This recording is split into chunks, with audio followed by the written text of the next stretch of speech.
Imagine a civilization that thrived for thousands of years, developed sophisticated culture, traded across vast distances, and then disappeared so completely that archaeologists can barely prove it existed. No towering pyramids, no crumbling temples, no stone monuments weathered by time, just whispers in ancient texts, hints in genetic studies, and artifacts scattered across landscapes that tell fragments of a story we're only beginning to understand. This isn't science fiction. This isn't a myth about Atlantis. This is the reality of civilizations that built their world from materials that don't survive the ages. Wood, reeds, leather, and earth. Civilizations that were just as complex, just as innovative, and just as important as the stone-building empires we remember, but have been nearly erased from history simply because their materials decayed. Today, we're diving into one of archaeology's most frustrating mysteries, the civilizations that vanished without leaving ruins behind. We're going to explore how entire societies can disappear from the historical record, why our understanding of ancient history is catastrophically incomplete, and what evidence remains of peoples who built empires from materials that nature eventually reclaimed. What you're about to discover will make you question everything you think you know about which civilizations were truly advanced, and why history remembers some peoples, while completely forgetting others. The bias of stone. Let's start with an uncomfortable truth that fundamentally shapes our understanding of ancient history. We remember civilizations that built in stone. Egypt gave us pyramids. Rome left us the Colosseum. Greece bequeathed the Parthenon. These structures survived thousands of years, dominating landscapes, impossible to ignore, declaring to future generations that great civilizations once existed here. And because these stone monuments survived, we assume these were the greatest civilizations, the most advanced, the most worthy of study and admiration. But here's what we forget. Building in stone requires specific conditions. You need accessible stone quarries. You need the social organization to move massive blocks.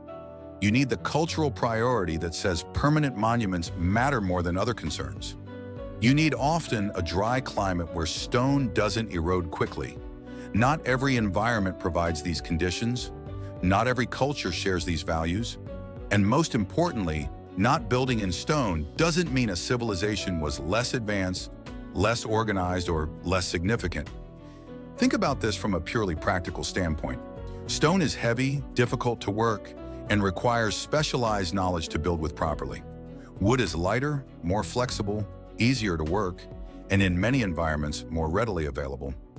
Reeds and plant materials can be gathered quickly and woven into structures.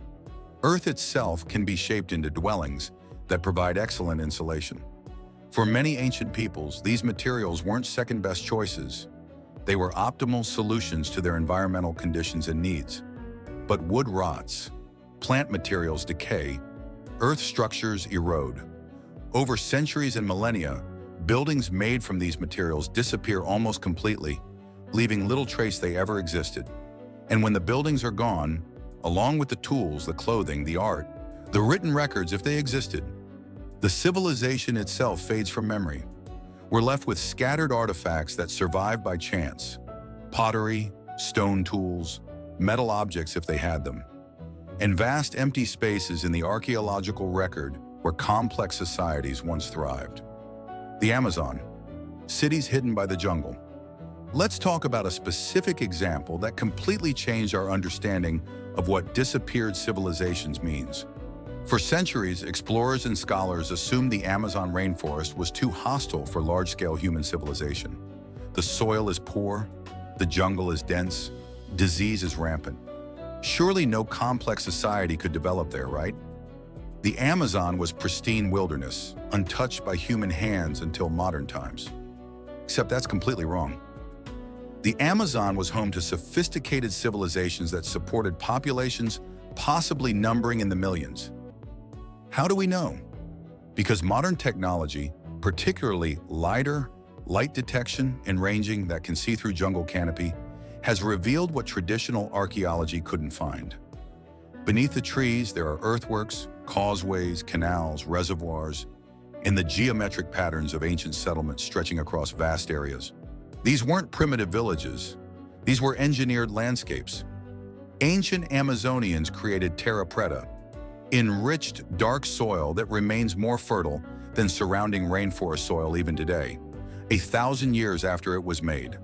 They built raised fields for agriculture in seasonally flooded areas. They constructed massive geometric earthworks, ditches and mounds arranged in precise patterns, some enclosing areas of several square kilometers. They managed the forest itself, concentrating useful species near settlements, essentially creating food forests. But here's why this civilization nearly vanished from history completely. They built with wood, thatch, and earth. Their structures, no matter how large or complex, decayed within decades of being abandoned. The jungle reclaimed everything. When Spanish conquistadors first penetrated the Amazon in the 1500s, some reported seeing large settlements and numerous people. By the time later explorers followed the same routes in the 1800s, those settlements were gone, swallowed by jungle, and the later explorers dismissed the earlier accounts as exaggerations or lies. Disease brought by Europeans had decimated the population. Smallpox, measles, and other infections swept through the Amazon, killing up to 90% of the indigenous population. Survivors abandoned the large settlements. Without constant maintenance, the jungle reclaimed the cleared areas within years. Within a few generations, the memory of these civilizations faded. The land looked like pristine wilderness again, and for centuries, that's what outsiders believed it had always been.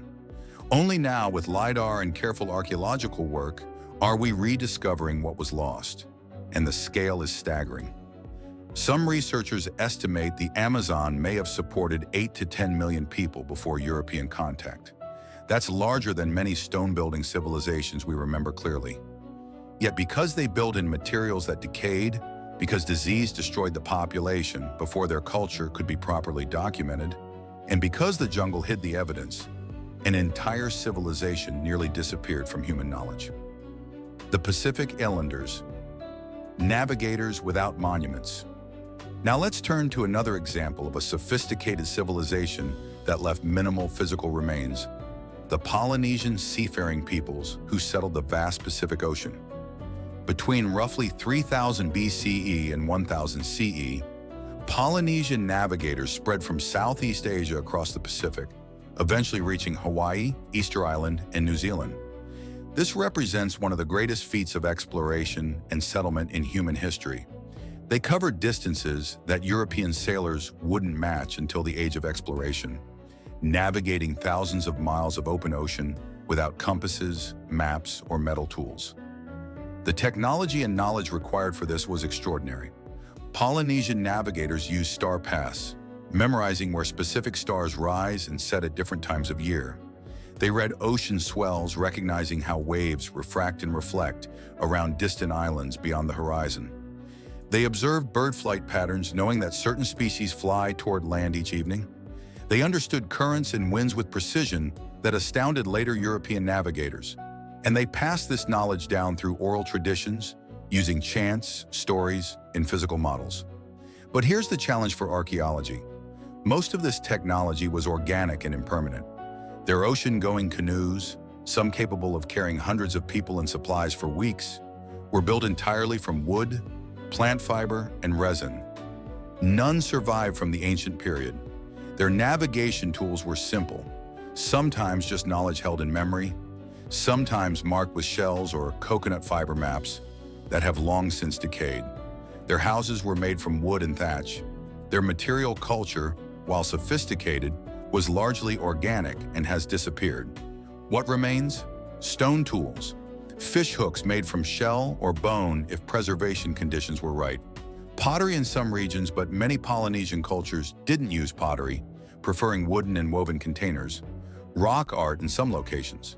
And the islands themselves, which genetic and linguistic studies can connect to trace migration patterns. But if you're looking for the kinds of ruins that ancient Egypt or Rome left behind, you'll find nothing.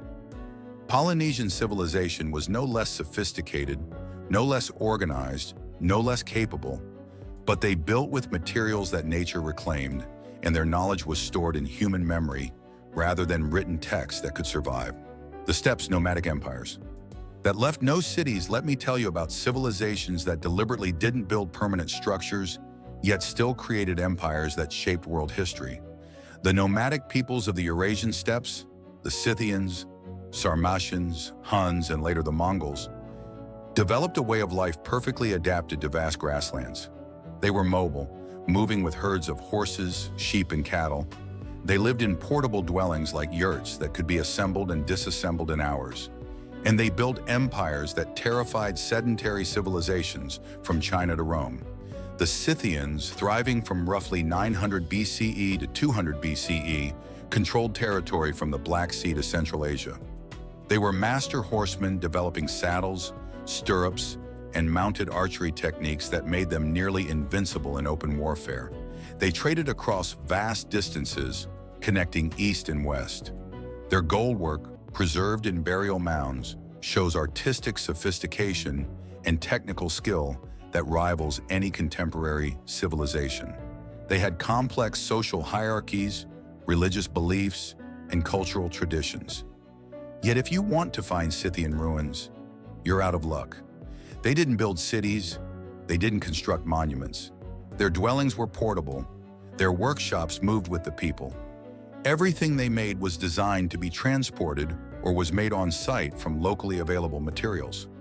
When archaeologists search for Scythian sites, they find burial mounds, kurgans, which sometimes preserve artifacts because they were sealed underground. But settlements? Minimal. Architecture? Gone. The vast majority of their material culture has vanished. The same pattern repeats with later steppe peoples. The Huns, who terrified the late Roman Empire, left almost no architectural remains. The Mongols, who conquered the largest contiguous land empire in human history, were still living in portable yurts even at the height of their power. Genghis Khan himself, who reshaped the political map of Eurasia, is buried in an unmarked grave somewhere on the Mongolian steppe. And despite centuries of searching, no one has found it. This challenges our assumptions about civilization. The Mongols controlled more territory than Rome. They created a postal system that connected continents. They facilitated trade and cultural exchange on an unprecedented scale. Yet they built few permanent structures. If we judge civilizations solely by the ruins they left behind, we'd completely misunderstand the historical importance and sophistication of steppe nomads. They were just as complex as sedentary civilizations, just as organized, and in some ways, more adaptable. But because they built in felt, wood, and leather, because they valued mobility over permanence, their civilization nearly vanished from the physical record. The Harappan collapse, when cities turned to dust. Now let's look at a civilization that did build permanent structures but still largely disappeared. The Indus Valley Civilization, also called the Harappan Civilization. From roughly 3,300 BCE to 1300 BCE, this was one of the world's great Bronze Age civilizations, contemporary with ancient Egypt and Mesopotamia. At its peak, it controlled an area larger than either, with sophisticated cities like Harappa and Mohenjo-Daro housing tens of thousands of people. The urban planning was remarkable. Cities had grid layouts, advanced drainage systems, standardized weights and measures, and multi-story buildings made from fired brick. They had writing, though we still can't read it. They traded with Mesopotamia. They developed technologies for metalworking, bead making, and textile production. By any measure, this was an advanced civilization. Yet by 1300 BCE, the urban phase collapsed. Cities were abandoned or declined to small settlements. The sophisticated urban culture fragmented. And here's where things get mysterious. Unlike civilizations that were conquered and destroyed, leaving clear evidence of warfare and destruction, the Harappan decline seems more gradual. The cities emptied over time. People dispersed. The writing system was abandoned.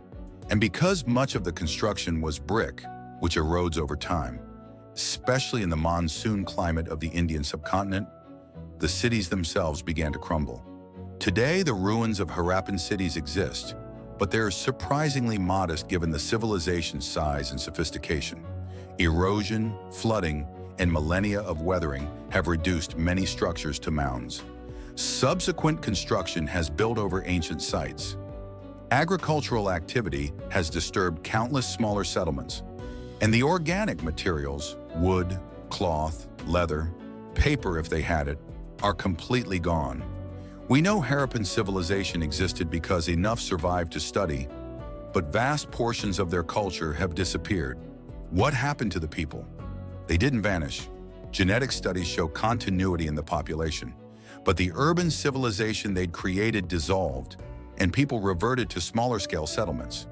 The knowledge systems, the writing, the standardized measures, the long-distance trade networks. These elements of civilizational complexity were lost or drastically simplified. And in the gap between the Harappan decline and the later Vedic period, we have limited understanding of what happened across the Indian subcontinent.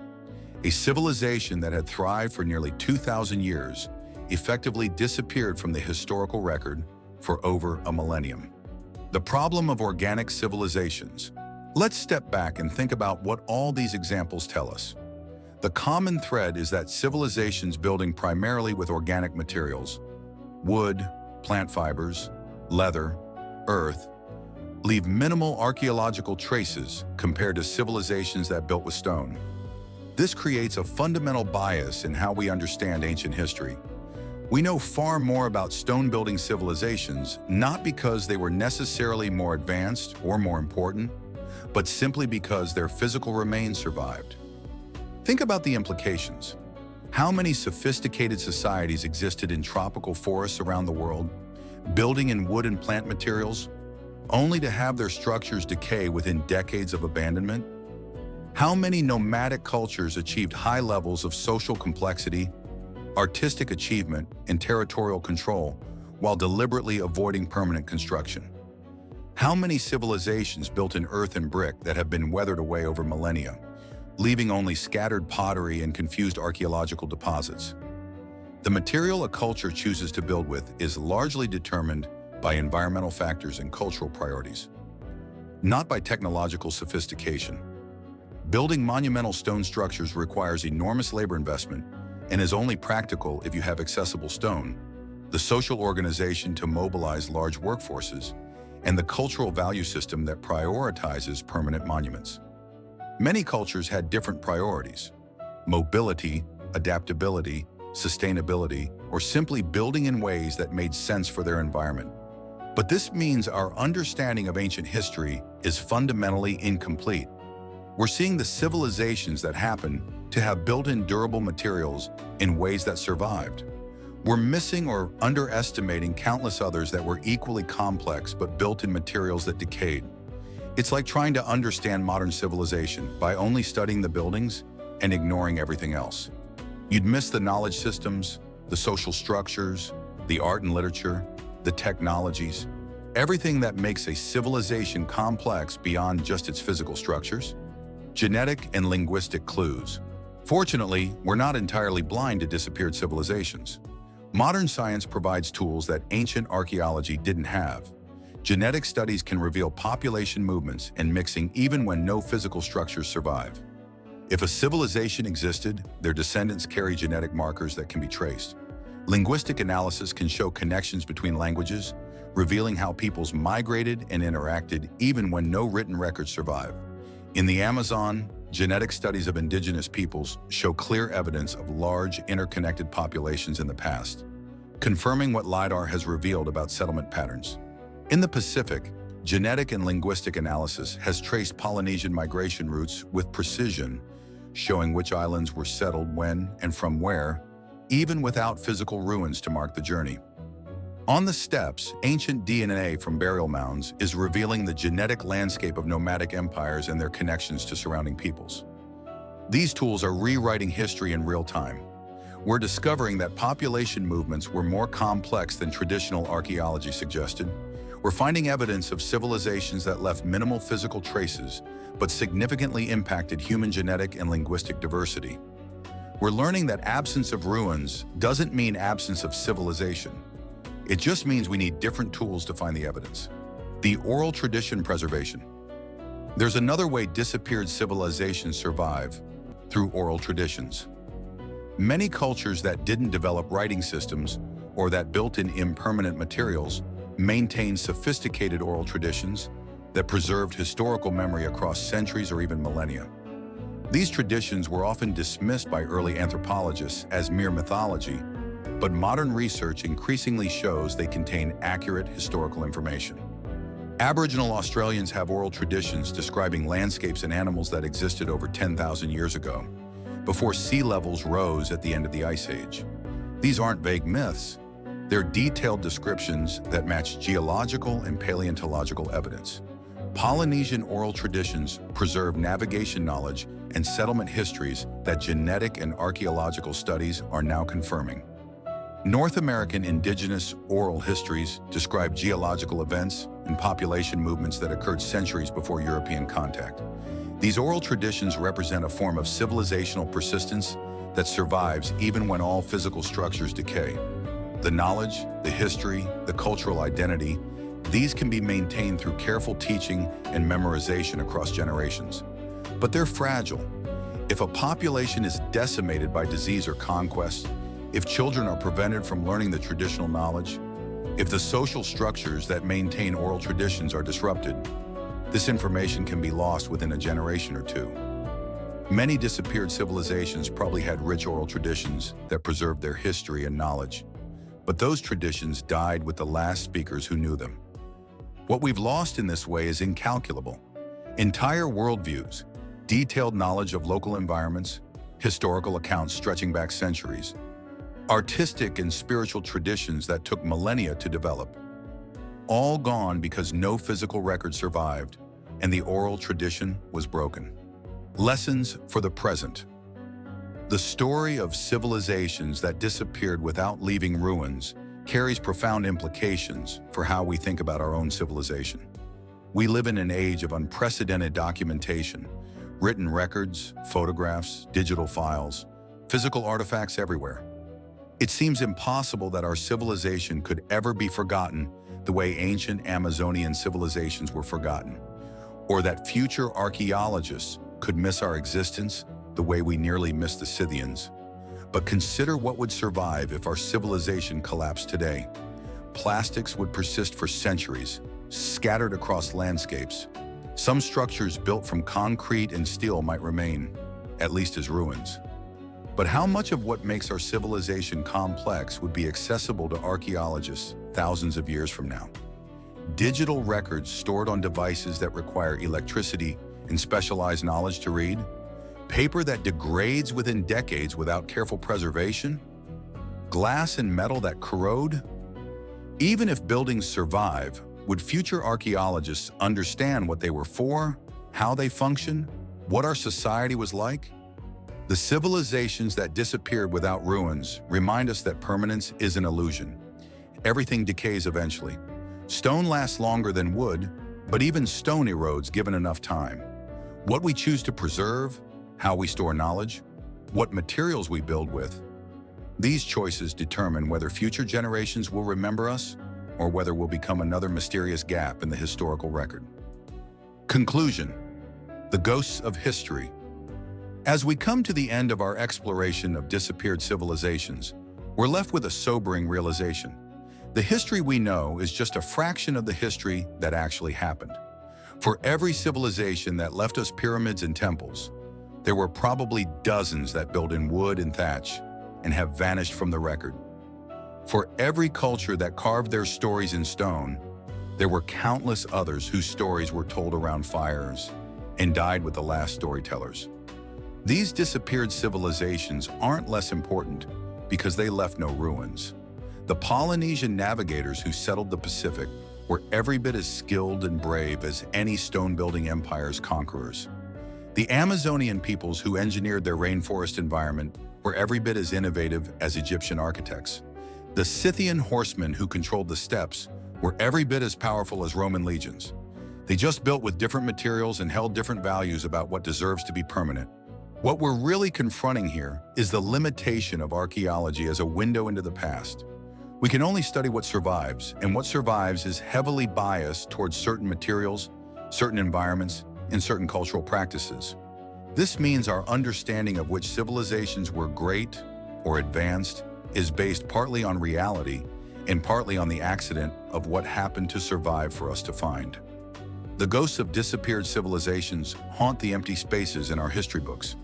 They whisper to us through scattered artifacts, genetic traces, linguistic connections, and oral traditions that survived against all odds. They remind us that human civilization is far older, far more diverse, and far more complex than the stone ruins would suggest. They challenge us to look beyond monuments and see the human ingenuity that thrived in environments that left no trace.